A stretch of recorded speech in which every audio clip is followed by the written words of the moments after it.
આજે આપણે બનાવીશું સાબુદાણાને પલાળવાની ઝંઝટ વગર વ્રત અને ઉપવાસમાં ખાઈ શકાય તેવો સાબુદાણાનો ટેસ્ટી નાસ્તો। તો ચલો આપણે બનાવવાનું શરૂ કરીએ। તો સાબુદાણાનો ટેસ્ટી નાસ્તો બનાવવા માટે મેં અહીંયા અડધી વાટકી જેટલા મોટા સાબુદાણા લીધા છે।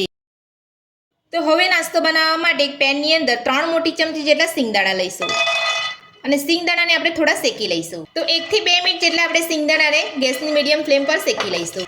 ત્યારબાદ આપણે સિંગદાણાની સાથે જ આપણે સાબુદાણાને પણ શેકી લઈશું। સિંગદાણાને અહીંયા શેકાતા વાર લાગે એટલે મેં અહીંયા સિંગદાણાને પહેલા શેકી રહી છું, એટલે થોડા શેકાશે એટલે સાબુદાણા આપણે લઈ લઈશું।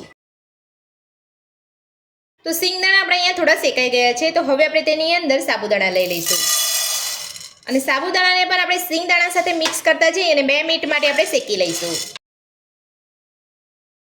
2 મિનિટ જેટલો સમય થઈ ગયો છે અને આપણા સાબુદાણા એકદમ સરસ રીતે શેકાઈ ગયા છે। તો હવે આપણે ગેસની ફ્લેમ બંધ કરી અને સાબુદાણા અને સિંગદાણાને એક ડીશની અંદર લઈ લઈશું। તો હવે આપણે બંનેને ઠંડા થવા દઈશું। તો સાબુદાણા અને સિંગદાણા આપણે અહીંયા સરસ ઠંડા થઈ ગયા છે, તો હવે આપણે મિક્સર જારની અંદર લઈ અને પીસી લઈશું। તો સાબુદાણા અને સિંગદાણાને આપણે એકદમ સરસ અહીંયા પીસી લીધા છે। સાબુદાણા અને સિંગદાણાને પીસીને તમારે આ રીતનો પાવડર બનાવવાનો છે। આ પાવડરમાંથી 3 ચમચી જેટલો પાવડર કાઢી લઈશું, કેમ કે આપણે આ પાવડર વડે નાસ્તાને છેલ્લે કોટ કરવાના છે અને આનાથી કોટ કરીશું તો આપણો નાસ્તો ઉપરથી એકદમ ક્રિસ્પી બનીને તૈયાર થશે। તો 3 ચમચી જેટલો પાવડર આપણે અહીંયા લઈ લીધો છે। તો હવે આપણે પાવડરની અંદર 2 બાફેલા બટાકા છીણી લઈશું। પાવડરની અંદર 2 બાફેલા બટાકા આપણે અહીંયા છીણી લીધા છે। તો હવે આપણે તેની અંદર નાની અડધી ચમચી જેટલો કાળા મરીનો પાવડર ઉમેરીશું,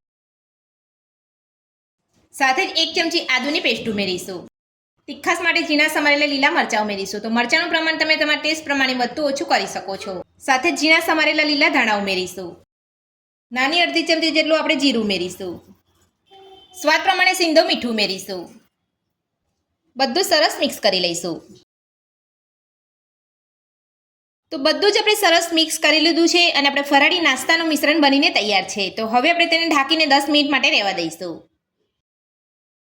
મિશ્રણને ઢાંકી અહીંયા 10 મિનિટ જેટલો સમય થઈ ગયો છે। તો હવે આપણે ચેક કરી લઈશું। તો મિશ્રણ આપણું થોડું કડક થઈ ગયું છે અને આપણે અહીંયા સાબુદાણા પણ એકદમ સરસ રીતે પલળી ગયા છે। હવે આપણે થોડું હાથ ઉપર તેલ લગાવી અને મિશ્રણને થોડું મસળી લઈશું। તો મિશ્રણને આપણે અહીંયા થોડું મસળી લીધું છે। તો હવે આપણે મિશ્રણમાંથી નાના નાના બોલ વાળી લઈશું અને નાસ્તાનો આકાર આપી દઈશું। તો આ રીતે તમારે નાસ્તાનો મસાલો લઈ અને કટોરી જેવો શેપ આપી દેવાનો છે। તો હવે આપણે કટોરીમાં ડ્રાયફ્રૂટ ભરીશું।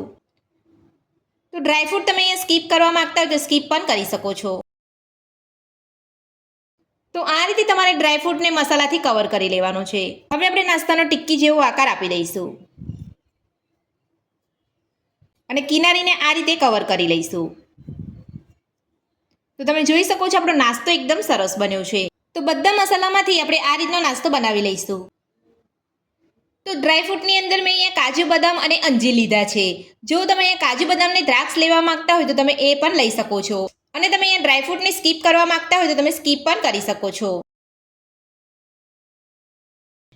તો આ રીતે તમારે ડ્રાયફ્રૂટને મસાલાથી કવર કરી અને તમારે નાસ્તો બનાવી લેવાનો છે।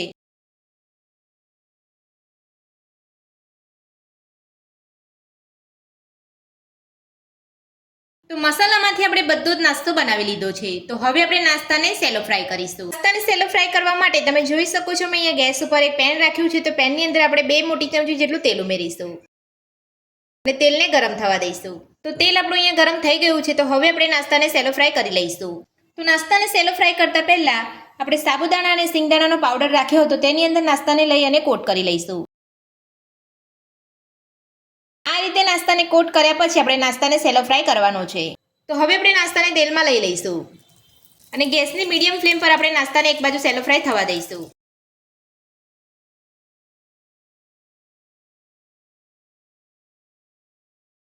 હવે આપણે નાસ્તાને ગેસની મીડિયમ ફ્લેમ પર સેલો ફ્રાય થવા દઈશું। તો 4 થી 5 મિનિટ જેટલો સમય થઈ ગયો છે। તો હવે આપણે નાસ્તાને પલટાવી અને ચેક કરી લઈશું। તો તમે જોઈ શકો છો આપણો નાસ્તો એક બાજુ સરસ સેલો ફ્રાય થઈ ગયો છે।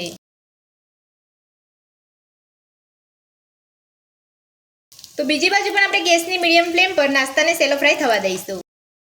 તો નાસ્તાને પલટાવી અહીંયા 3 થી 4 મિનિટ જેટલો સમય થઈ ગયો છે। તો હવે આપણે નાસ્તાને બીજી બાજુ પલટાવી લઈશું। તો તમે જોઈ શકો છો બીજી બાજુ પણ એકદમ સરસ કલર આવ્યો છે અને નાસ્તો આપણો અહીંયા સેલો ફ્રાય થઈ ગયો છે. આ જ રીતે આપણે બાકીના નાસ્તાને પણ સેલો ફ્રાય કરી લઈશું. તો સાબુદાણાને પલાળવાની ઝંઝટ વગર ખૂબ ઓછા તેલની અંદર બની જતો સાબુદાણાનો ફરાળી નાસ્તો બનીને આપણો તૈયાર છે. અને આપણે એક પ્લેટમાં દહીં સાથે સર્વ પણ કરી લીધો છે. અને તમે જોઈ શકો છો આપણો નાસ્તો એકદમ સરસ ક્રિસ્પી અને અંદરથી સોફ્ટ બન્યો છે.